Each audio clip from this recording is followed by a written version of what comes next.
పిల్లల పెంపకం తల్లిదండ్రుల జీవితంలో అత్యంత ప్రధానమైనది.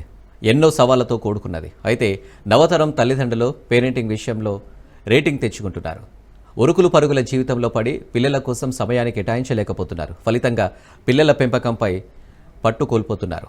ఈ క్రమంలో కొన్ని సలహాలు, సూచనలు స్వీకరించాల్సిన అవసరం ఉంది.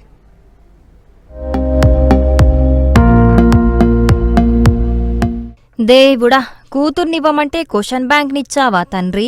అతడు సినిమాలో డైలాగిదే. నవతరం 90s తల్లిదండ్రుల నోటి నుంచి ప్రతినిత్యం వినిపిస్తూనే ఉంది. పిల్లలడిగే ప్రశ్నలకు జవాబులు చెప్పలేక వారిని కసురుకుంటున్నారు కొందరు తల్లిదండ్రులు. ఈ పద్ధతి ఎంతమాత్రం మంచిది కాదు. ముఖ్యంగా 2 నుంచి 6 ఏళ్ల పిల్లలు తమ చుట్టూ ఉన్న ప్రతిదాన్ని నిశితంగా పరిశీలిస్తూ ఉంటారు. చూసిన ప్రతి ఒక్కదాని గురించి తెలుసుకోవాలనే కుతూహలంతో ఉంటారు. వారిలో ఉండే ఆలోచన పద్ధతిని వెరైటీగా వ్యవహరిస్తారు. దాని ప్రభావంతోనే పిల్లలు ఎక్కువ ప్రశ్నలు వేస్తూ ఉంటారు. వాటికి ఓపికగా సమాధానం చెప్పాలి. అప్పుడే వారి ఆలోచన పరిధి మరింత విస్తృతమవుతుంది.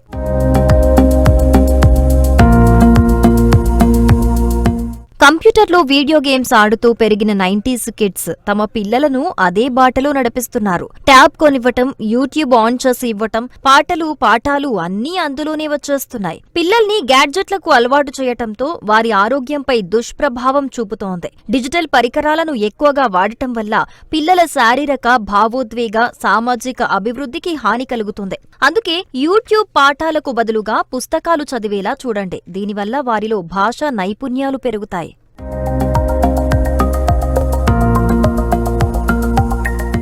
ఇక కథలు చెప్పమంటూ పిల్లలడిగితే కొందరు పట్టించుకోరు. సమయం లేదనో, ఉదయాన్నే ఆఫీస్కు వెళ్లాలనో సాకులు చెప్పి తప్పించుకుంటారు. కాని పిల్లలకు కథలు చెప్పటం వల్ల ఎన్నో ప్రయోజనాలున్నాయి. నీతి కథలు వారిని సన్మార్గం వైపు నడిపిస్తాయి. ముఖ్యంగా బాల్యంలో తల్లిదండ్రులు చెప్పే పాఠాలు, కథలే పిల్లల్లో మరిన్ని ఫలితాలనిస్తాయి. జీవితంలో జరిగే తప్పొప్పుల గురించి అవగాహన కల్పిస్తూ జీవితంలో ఎలా నడుచుకోవాలో నేర్పిస్తాయి. మరికొన్ని కథలు పిల్లల్లో జిజ్ఞాసను, సృజనాత్మకతను పెంచుతాయి. వాటితో పిల్లల తెలివితేటలు పెరుగుతాయి.